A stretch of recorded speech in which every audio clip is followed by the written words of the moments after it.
vão falar para mim de anjo. Uma igreja em Boston, do pastor Oriel de Jesus, tinha uma cadeira que o anjo ia lá. Mesma doutrina de Colosso, ele deixava uma cadeira para os anjos. Tem crentes pentecostais fazendo profecia, revelação acima da escritura, gnosticismo. Tem religiões ensinando aqui para ser salvo, não pode cortar cabelo, não pode ir no cinema, não pode. Quem usa brinco vai para o inferno. Vai para o inferno. A expiação é feita por obras. Passou esmalte, inferno. Não passou esmalte. Os cortes impactantes das ministrações do pastor Paulo Júnior são envolventes e profundamente relevantes, proporcionando reflexões que vão além do entretenimento, levando você a uma conexão mais íntima com o Criador. Mas é algo idêntico. João 10:30. Eu e o Pai somos um. O quê? Ele está dizendo para os fariseus, mais uma vez, ele está evocando a divindade dele. Eu e o Pai somos um. Quem vê a mim, vê o Pai. Hebreus 1:3, ele é o resplendor da glória de Deus, é a exata expressão do seu ser. Agora Paulo está refutando as heresias, primeiro falando das obras de Jesus, agora mostrando quem ele é. Para que ele está falando isso? Para derrubar todas as cadeias de poderes da época, para dizer não tem ninguém como ele. Ninguém pode ter proeminência sobre ele. Ele é supremo. Ele não é só um moribundo montado num jumento, filho de um carpinteiro. Ele é Deus pisando em solo. Ele é Deus andando entre os homens. Ele é divino. Ele é a exata expressão da glória de Deus. Verso 15, continua ainda. Esta é a imagem do Deus visível, o primogênito de toda a criação. As testemunhas de Jeová usam esse termo para dizer que Jesus foi criado. Eles usam esse texto. O primogênito da criação. O que significa? Primogênito fala de primeiro. O primeiro a ser criado. Deus não criou todo o cosmos? Sim. A primeira coisa, o primeiro ser que ele criou quando ele criou o universo foi Deus, foi Cristo. Por isso as testemunhas de Jeová não creem na divindade de Cristo. É o arianismo moderno, são os ários modernos. Por causa da interpretação desse texto. Ele é o primogênito de toda a criação. Mas não é isso que Paulo está querendo dizer aqui.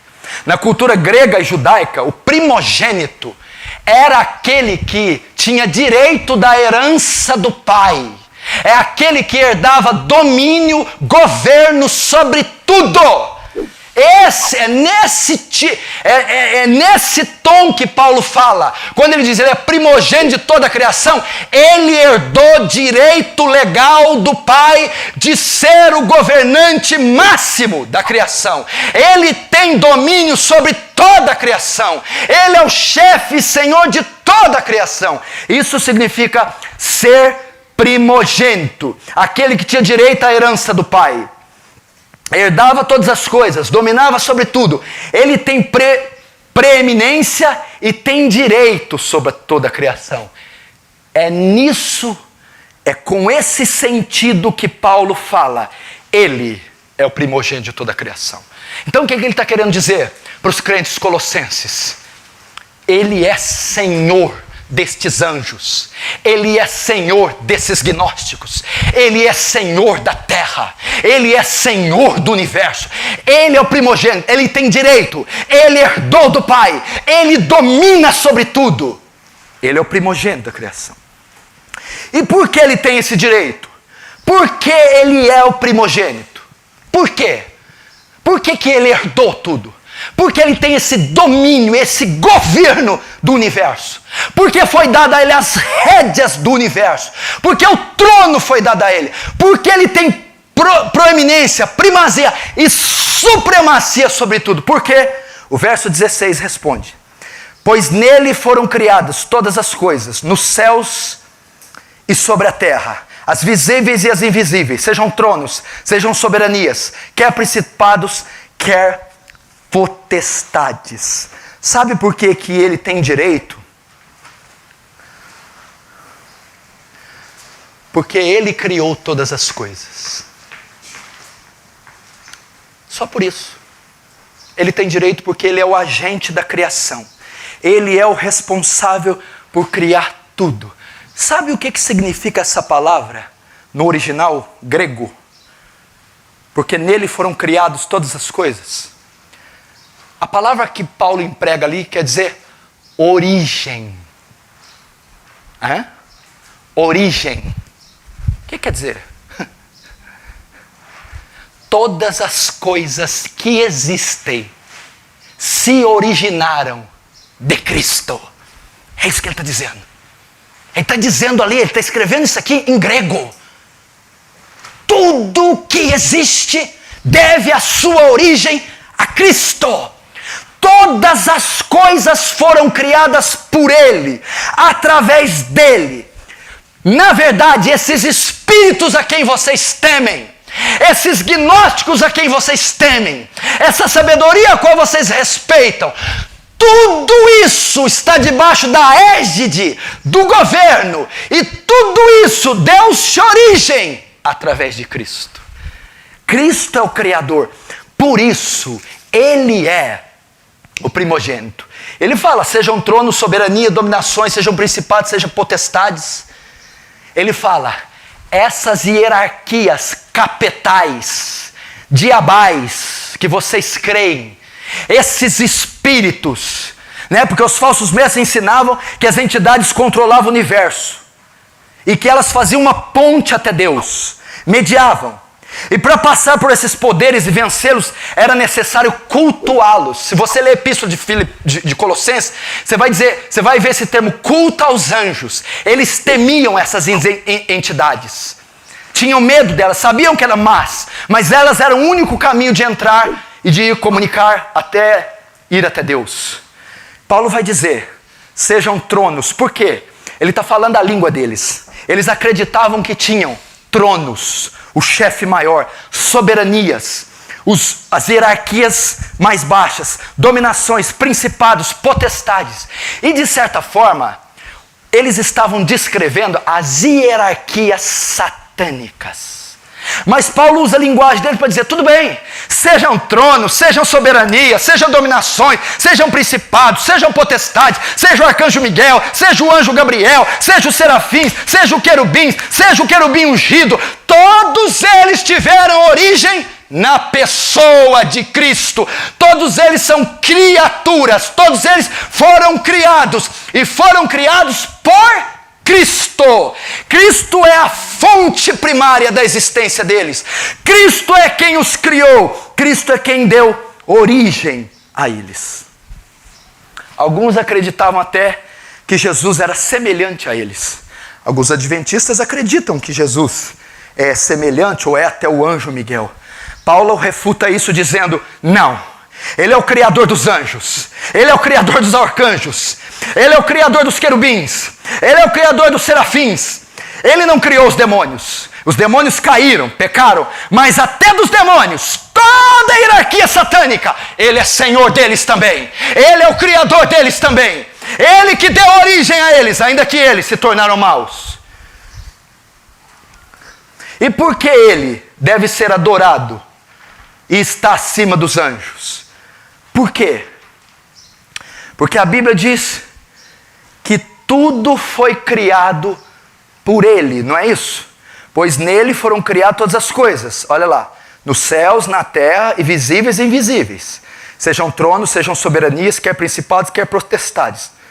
Tudo foi criado por Ele. Por que Ele deve ser adorado? Porque tudo foi criado por Ele. Hebreus 1, verso 1 e 2. Olha só. Por que, Paulo, devemos adorar esse Cristo e não os anjos? Por que devemos crer nele e não nos gnósticos? Por que temos que ouvir a doutrina dele e não a circuncisão e a observância da lei judaica? Por que ele tem tanta proeminência? Porque tudo foi criado por ele. Hebreus 1 diz assim, verso 1 e 2. Havendo Deus antigamente falado muitas vezes e de muitas maneiras aos pais pelos profetas, a nós falou nesses últimos dias pelo Filho, a quem constituiu herdeiro de tudo e por quem fez também o mundo. A quem constituiu herdeiro, primogênito de tudo, e a quem fez Senhor e por quem fez o mundo. Quando Deus disse, haja luz, o agente criador foi Cristo. Por isso ele deve ser adorado. Hebreus 1, 10, 12. E tu, Senhor, Jesus, no princípio fundaste a terra, Jesus, e os céus são obra de tuas mãos, Jesus. Eles, os homens, perecerão, mas tu permanecerás, porque é eterno. E todos eles, como roupa, envelhecerão, e como um manto os enrolará, e serão mudados. Mas tu é o mesmo, e os teus anos não se acabarão.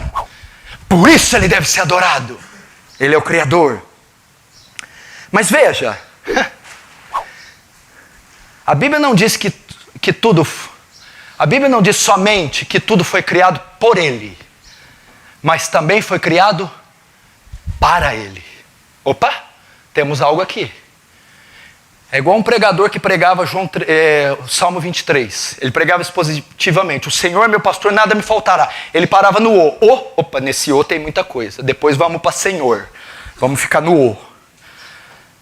As coisas não foram só criadas para Ele, mas também por Ele. Agora você vai entender o que quer dizer eu sou o Alfa e o Ômega. Todas as coisas foram criadas por Ele, o Alfa. Dele tudo se inicia, a primeira letra do alfabeto grego. Ele é o Alfa, fonte da criação. E Ele é o Ômega, onde tudo aquilo que Ele criou tem que convergir. Toda a criação tem um propósito: exaltar a beleza de Cristo, dar glória a Cristo. Tudo foi criado por Ele, Alfa. E qual o propósito de tudo ter sido criado? Para Ele, Ômega, para a glória dEle, para enaltecer, adornar a beleza dEle. Tudo existe para Cristo ser louvado, tudo existe para Ele receber louvor, tudo que Ele fez para Ele ser cultuado, tudo que existe foi feito para Ele ser adorado. É a supremacia de Cristo. Louvado seja o nome do Senhor. Não só por, mas também para. Todos devem a reverência a Ele. Romanos 11, 36. Porque dele, por Ele, para Ele são todas as coisas. Glória, pois a Ele eternamente. Amém. Apocalipse 5, 12. Quem com grande voz dizia... que com grande voz diziam, digno é o Cordeiro que foi morto, de receber o poder, as riquezas, a sabedoria, a força, a honra, a glória e ações de graça. Tudo foi criado por Ele, mas não foi só criado por Ele, foi criado para Ele.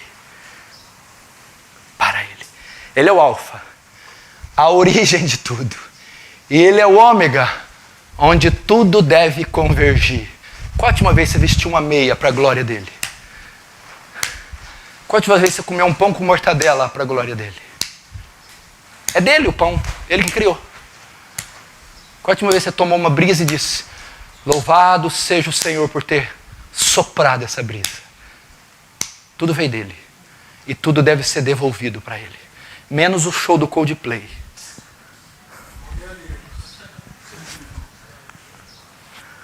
Tudo deve ser devolvido a Ele. A palavra tudo no grego é paz. Paz. Com S no final. Quer dizer tudo. Sabe o que Paulo tinha em mente aqui? Nada pode existir fora de Cristo. Sem Cristo nada existe. Aí ele corrobora João 1,3. No princípio era o verbo estava com Deus e o verbo era Deus. No princípio era o verbo. Todas as coisas foram criadas por Ele. Ele quem? Jesus. E sem Ele, nada do que foi feito teria sido feito. Esse tudo significa, nada pode existir sem Cristo. Se algo existe, existe por meio de Cristo. Ele tem toda a proeminência do universo. Ele tem toda a supremacia. O nosso Deus não está lá morto numa tumba fria e gelada, nem pregado numa cruz romana. Ele ressuscitou e tem a posição mais alta do universo.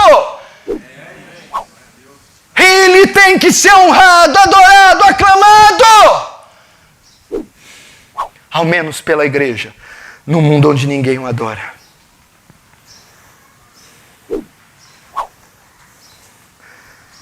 Ai, com grande voz diziam: digno é o Cordeiro que foi morto de receber o poder, as riquezas, sabedoria e força, e honra e glória, e ações de graça. Então ele está refutando as heresias. Vocês vão falar para mim de anjo? Uma igreja em Boston, do pastor Oriel de Jesus, tinha uma cadeira que o anjo ia lá. Mesma doutrina de Colosso. Ele deixava uma cadeira para os anjos. Tem crentes pentecostais fazendo profecias. Palavras secretas que não estão na Bíblia. Revelação acima da Escritura. Gnosticismo. Tem religiões ensinando aqui para ser salvo. Não pode cortar cabelo. Não pode ir no cinema, não pode usar saia, não pode isso, não pode aquilo, não pode nada. Legalismo. Não pode usar brinco. Quem usa brinco vai para o inferno. Vai para o inferno. A expiação é feita por obras. Passou esmalte, inferno. Não passou esmalte, vai para o céu. Cortou cabelo, inferno. Não cortou cabelo, para o céu. Saia até o calcanhar, céu. Saia, passou um pouquinho do joelho, inferno. Perna lisa, inferno. Perna cabeluda, céu.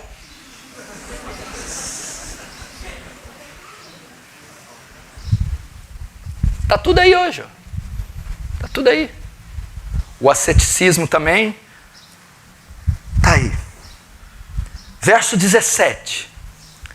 Ele está mostrando a supremacia de Cristo, a excelência, a grandeza. O 17. Ele é antes de todas as coisas. Opa! Não, peraí.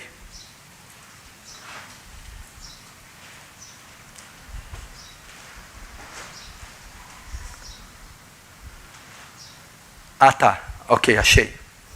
Ele é antes de todas as coisas. Paulo continua o seu argumento para refutar os hereges, dizendo: ele quem? Jesus. Tem outra toalha, prega para mim que essa aqui já foi. Essa aqui dá para ficar rico. Essa aqui o Valdemir ia ficar com inveja. Verso 17, Paulo continua o argumento. Ele é antes de todas as coisas. Opa! O que Paulo está dizendo aqui? Primeiro, claro, a insinuância lógica clara e simples, ele está defendendo a eternidade de Jesus, ok? Ele é antes de todas as coisas. Mas não é só isso que Paulo está dizendo. Primeiro ele está dizendo isso. Presta atenção, Jesus é eterno. Ele é antes de todas as coisas. Fala da eternidade do Verbo, a eternidade do Filho de Deus. Você sabe o que é ser eterno? Não ter começo e não ter fim. Nunca houve um tempo na história em que Jesus não existisse, ou na qual Jesus não existisse. Jesus sempre existiu. Antes de Abraão, eu sou. A eternidade do Verbo. Aquele cujas origens são desde os tempos da eternidade. No princípio era o Verbo, e o Verbo estava com Deus, eternidade. Mas não é só isso que ele está falando. Ele vai refutar o culto aos anjos, dizendo assim: ele é antes de todas as coisas. Que todas as coisas? Ele é antes dos anjos. Ah, tá. Das entidades, dos gnósticos, dessas doutrinas. Significa então que elas tiveram um tempo onde elas surgiram, correto? E nesse tempo que elas surgiram, o que aconteceu com elas?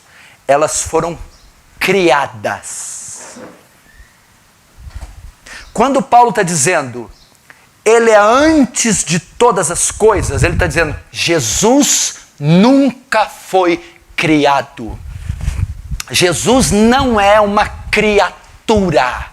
Nunca houve um tempo que ele não existiu. Ele é superior aos anjos, tendo recebido mais excelente nome que os anjos. Ele nunca foi criado, ele sempre existiu. Ele não é obra da criação, ele não é feitura de alguém, ele é eterno. E esses a quem vocês estão querendo dar culto foram criados. Tiveram um começo e terão um fim. São criaturas. Ele nunca foi criado. Eles foram criados. E foram criados por Jesus, a quem vocês devem adorar.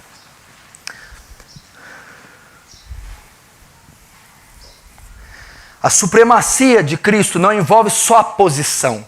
Primeiro ele defendeu a posição. Ele é maior, ele é criador.